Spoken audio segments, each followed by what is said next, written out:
What's up, guys? How y'all doing today? I am back. I have returned again for yet another video, and I'm actually going to be doing two things in this video. And first of all, um, just uh, just letting you know I'm back.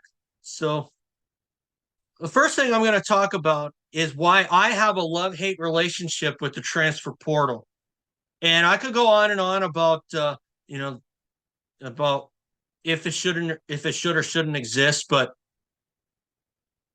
yeah,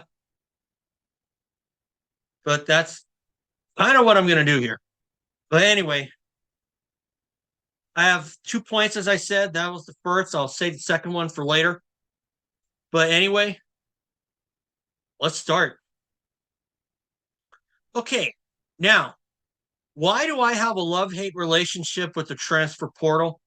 Because you can look at it as it could work out for the best or it could not work out for the best, depending on the player situation.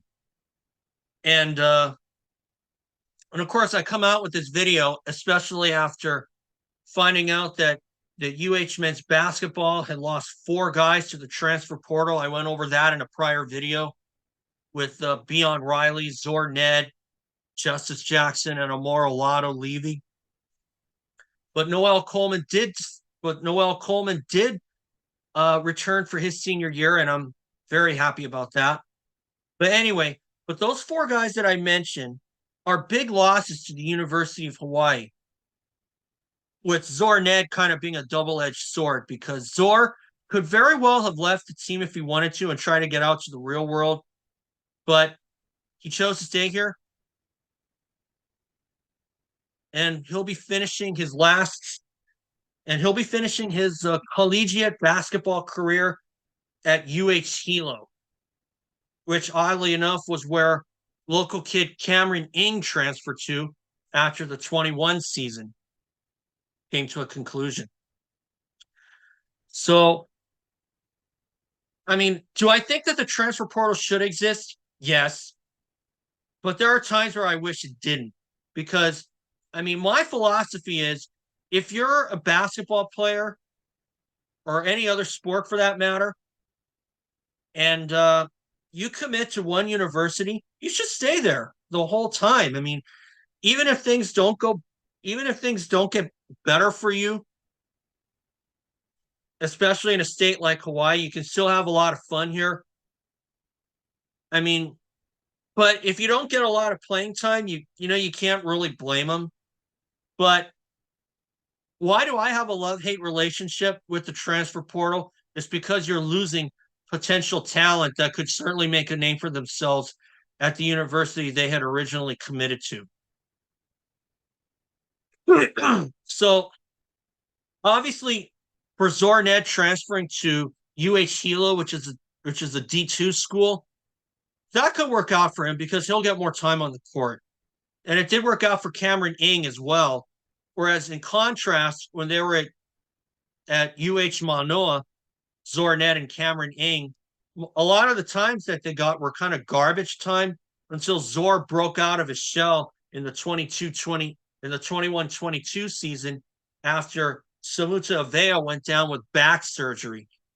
And I got to tell you, the way that Zor was playing, I was really surprised that he was coming into his own, or pleasantly surprised anyway, because the way that he played reminded me a lot of Bobby Nash when he was here at the University of Hawaii a full 20 years ago. Because Bobby Nash was a guy who came on for garbage time. And after that, in the second half of his tenure, he got a starting job and he made the most of it. And he would end up graduating after the 07 season, I believe, 07 or 08. But anyway, that's obviously a big loss for UH Manoa to lose Zoar Nedd, because the way that I saw him, he was playing a lot like Bobby Nash did, and he was starting to realize his full potential. And when you're relegated back to garbage time, I know that's not good. I know that isn't good for your ego, but still, regardless of how much time you have on the court, cherish it, you know? I mean, the team's doing well, but supposedly Zor wasn't on scholarship. At least that's what I heard anyway. Don't quote me on that because I don't know that either. Although I'm about 99% sure that it's right, that I'm right about that. But anyway, with Zor going to UH Hilo, that could work out for him, like I said. And now Cameron Ing, who was at UH Hilo for one season, now I think he's playing for Chaminade. But you know, but guys can, but people transfer all the time. Somebody once told me. So I mean, you never know if there are things going on behind the scenes, and you really and you can't really tell if they're liking it in the state or they're like if they're liking the state or they don't like the college or just don't really feel at home with the team. But with Timmy Chang, the football coach, coming on board after Todd Graham's resignation, and he formed the Brotherhood, and you know that's something you want to rally behind. And those guys, and like I've been hearing on the Spectrum broadcast with Kavika Halams, those guys love each other. And I'll tell you this: from all the guys that were here last year, they definitely have established a rapport, and and everybody everybody just loves them to death. But when you see them kind of leave the university to pursue better opportunities, I mean, part of them you can't really part of which you can't really blame them for because you never know if it could work out or maybe they just want to change in scenery or if they think they're better than they are. Sometimes I think their egos kind of get in the way, whether they think they're better or not, or they think their talents could be better elsewhere. But especially with the University of Hawaii, because we are certainly not immune to the transfer portal. I mean, we are geographically isolated from the United States, as is Alaska, but we do have some connections with other countries, like how we landed Akira Jacobs from Japan. And as it turns out, he's actually the first Japan player to play for the University of Hawaii. It's really hard to believe. I mean, that's even more crazier than finding out Yamaha's not won at the Unadilla National ever in the 450 class. But that's for another story. But, honestly, I have a love hate relationship with the transfer portal because you're losing potential talent. That's the one thing I see. I mean, you think you have a good squad, but then when they don't seem to like it, or when they don't seem to like the playing style, or they disagree with the coach, or anything, or or anything like that, that's when they end up putting their names in the transfer portal, and then they end up playing elsewhere, and you never really hear from them again. And I'm gonna actually hit the rewind button a little bit and head back to, I would say, the 2010-2011 season with Gibb Arnold as when Gibb Arnold was the UH men's basketball head coach. He actually did pretty well from my view. And then he ended up getting fired from amidst NCAA allegations. And I thought UH really screwed the pooch on that one by jumping to the conclusion that they did. Because as it turns out, University of Hawaii was cleared of the sanctions, but it did cost former player Isaac Fotu his eligibility, and now he's out playing pro in Europe. And Fotu was only at UH for 2 seasons, and then he left after he was ruled ineligible. But anyway, coming into the 11th season, Gibb Arnold had as many as a dozen players that he had recruited, especially from, and even some holdovers from when former Fabulous Five UH men's basketball player Bob Nash was head coach. That's Bobby Nash's dad, and I don't know what he's doing right now, anyway, but anyway, Gibb Arnold had as much as a dozen players that he had recruited, and just about every single one of them left for various reasons. They think they're better than they are. And one of which I can remember, he was with the UH men's basketball team, Anthony Salter, I believe his name was. He was at he was at UH for just 3 games, and then he quit the team in a disagreement about his role with the team. And as soon as I heard about that, I was like, my goodness.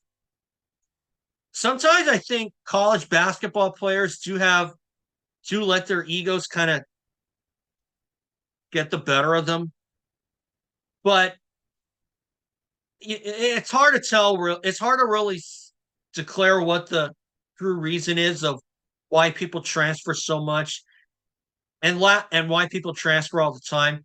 But last year, the transfer portal had as much as 1,000 players in there. One and some of which were two of UH's walk-ons in Jaka Provodnik from Slovenia and Brock Hefner, and he didn't even get to play a game a couple of seasons ago. And honestly, I couldn't really blame Hefner for transferring.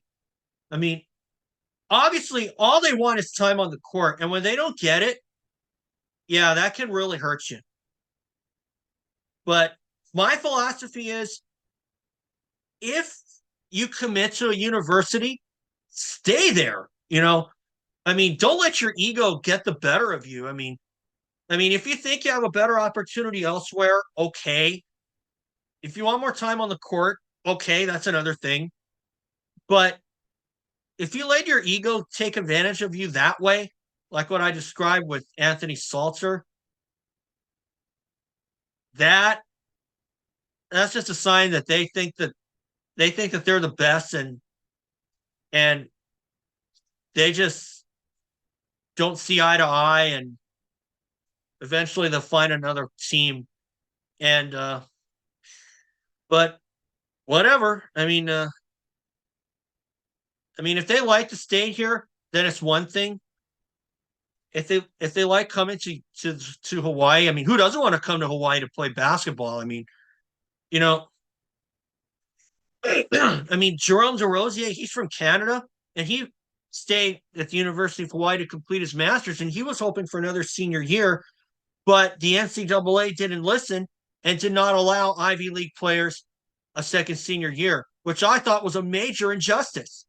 Why? Because when COVID hit, everything shut down. The Ivy League shut down. They didn't even get to play any games, and that wasn't DeRosier's fault either. So, but the NCAA is not on anybody's side. Let's face it. But the transfer portal's there for a reason, and some guys just want to leave to play professional, like Junior Madut did, and so did Monte Chelina at the end of the 21-22 season. And those are big losses because they could certainly be key contributors, especially with Madut at the point position. And now I think Junior is playing professionally for Phoenix, and Monte Chelina is now back in his hometown of Australia playing Australian rules football, or footy as they call it. But addressing the guys that did leave this past basketball season, some of which may not have been big losses like Amoro Lado and Zoar Nedd, but I deem them to be big losses too, because Lado was a guy that can certainly come through and score triples when he could and be a potential key contributor. Not going to lie to you. And Beon Riley, that kid was all heart. I mean, that kid never gave up, especially when he started getting better and better at his three-point shooting. Obviously not better like Noel Coleman or Jovan McClanahan kind of better, but, enough to really help the team get by. And when Beon had to sit out a few games because of some injuries, as did Justus Jackson, that kind of ruined UH. But I think that kind of ruined the University of Hawaii. But I truly think that all started when Juan Munoz went down with an Achilles injury in the exhibition matchup. But fortunately, Munoz will get to come back this coming season. His NCAA waiver was granted. And I'm very certain that Munoz really likes it here. I mean, obviously, I mean, why wouldn't he? I mean, he did send in the waiver, and now he's certainly going to get to play this upcoming season. And like I said before, I would hate for Juan Munoz to come here and not have much of a tenure. But I think he should feel extra comfortable with the signing of Justin McCoy because the word is that they actually went to high school together, Munoz and McCoy.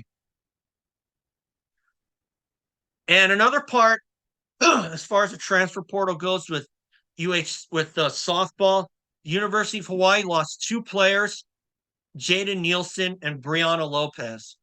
And Bri Lopez transferring out was a major dagger because she threw a no-hitter in the back half of the doubleheader against UC San Diego. And I was like, don't doubt she'll do it again. And that stands. I do think she'll do it again, but unfortunately, the University of Hawaii is not going to see it. But where I have that love-hate relationship with the transfer portal is actually in Jaden Nielsen's case. I mean, yeah, you can't blame him for timeout on the field, but when they transfer to a conference rival, that may or may not sit well with the coaching staff because you never know.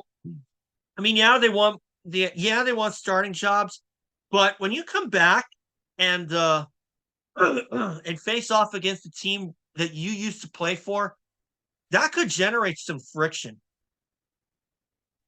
And I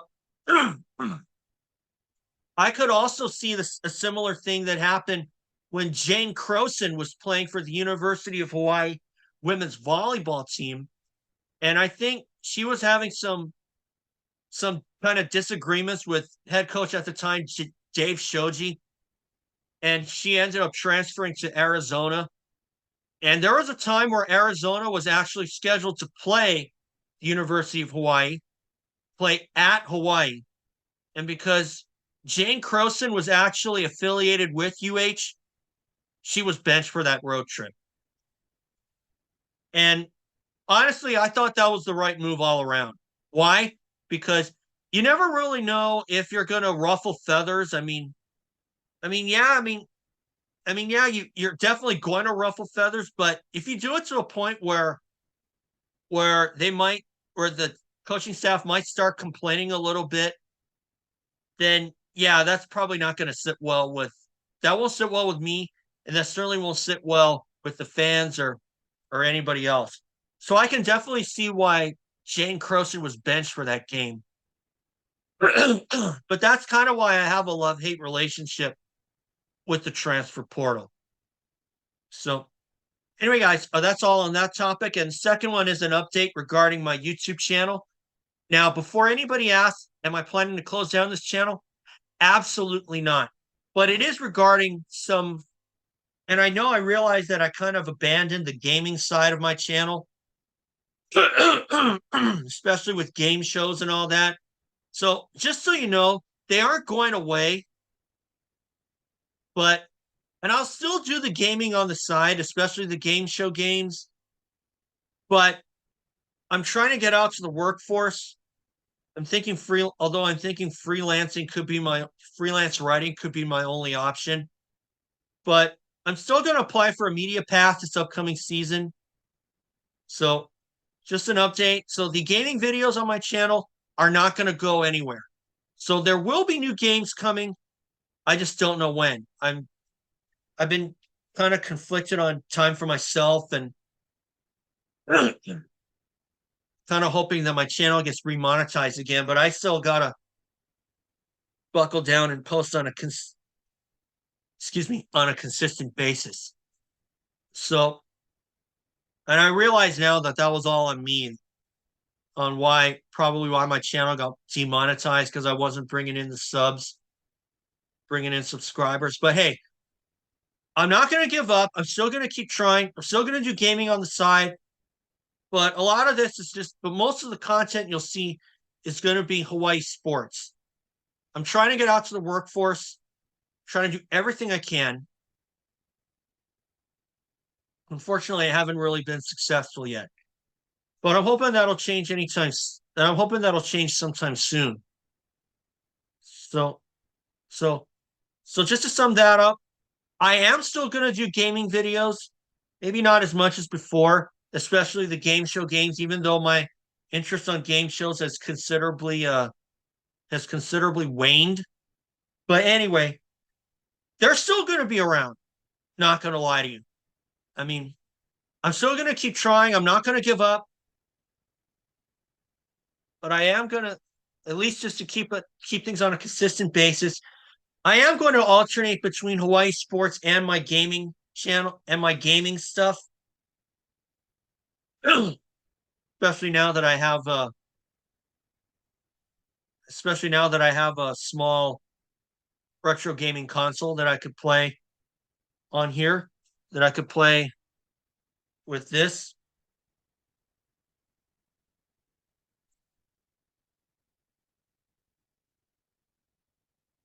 So obviously, like I said, I'm still going to continue gaming. I'm still going to continue gaming on my channel, especially my game show series. So anyway, that's just the update that I have. So I'm going to alternate. I might go back and I'm going to go back and forth between gaming and Hawaii athletics and giving my 2 cents on this and that. So I just thought I'd tell you. So I just thought I'd give that out to you. So I just thought I'd get that out to you guys. And I'm still going to also do videos regarding Monster Energy Supercross and Lucas Oil Pro Motocross as well. So those aren't going to go away. So anyway, guys. Just before I end this, I also want to bring up one more thing regarding the transfer portal of another guy that I forgot to bring up that I just remembered, and that is another player that the University of Hawaii lost to the transfer portal was former point guard Drew Buggs of Long Beach, California. And Drew was here during the and he transferred out just before the COVID season and before the COVID season started in 2021. In fact, he played his last game at the University of Hawaii in March of 2020, just before COVID hit. And Drew had already earned his degree, and because of COVID-19, he got a second senior year, and he ended up playing those 2 senior years at different schools. And I thought that was a big loss because although Drew could certainly have gone out to the workforce, the University of Hawaii could certainly have used him during the COVID season. Because in a year like what they had, playing without Samutsa Avea and Bernardo da Silva, that certainly hurt them on the court. And you take into contrast, Drew Buggs' ball control was so good.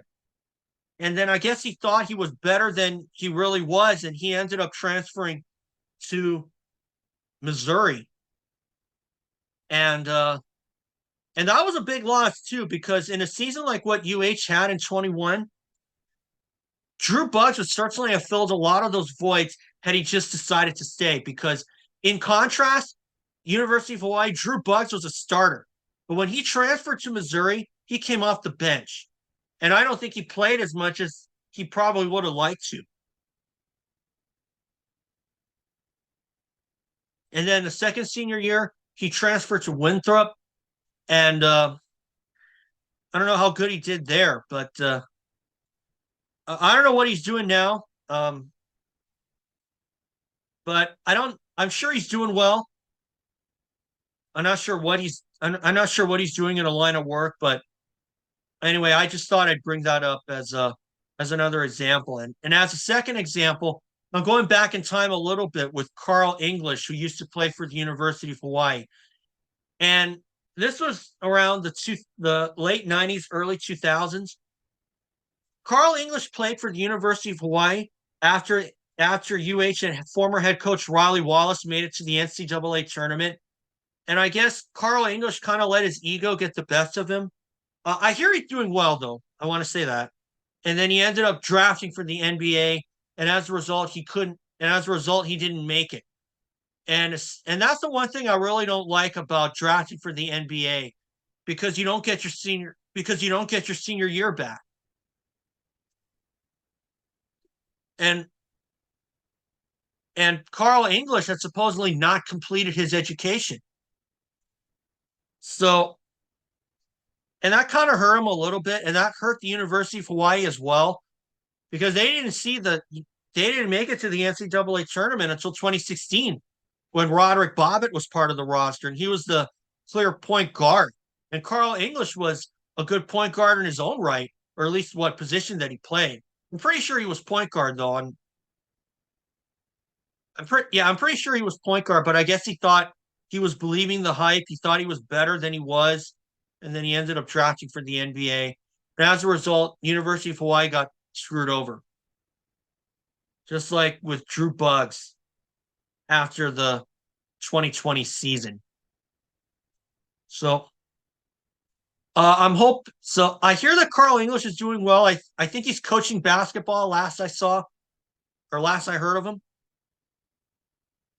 But so anyway, Carl English shout out and anyway, guys, that's all for today. Well, I'm Apono, and I will see you next time. And remember, subscribe. I will see you next time.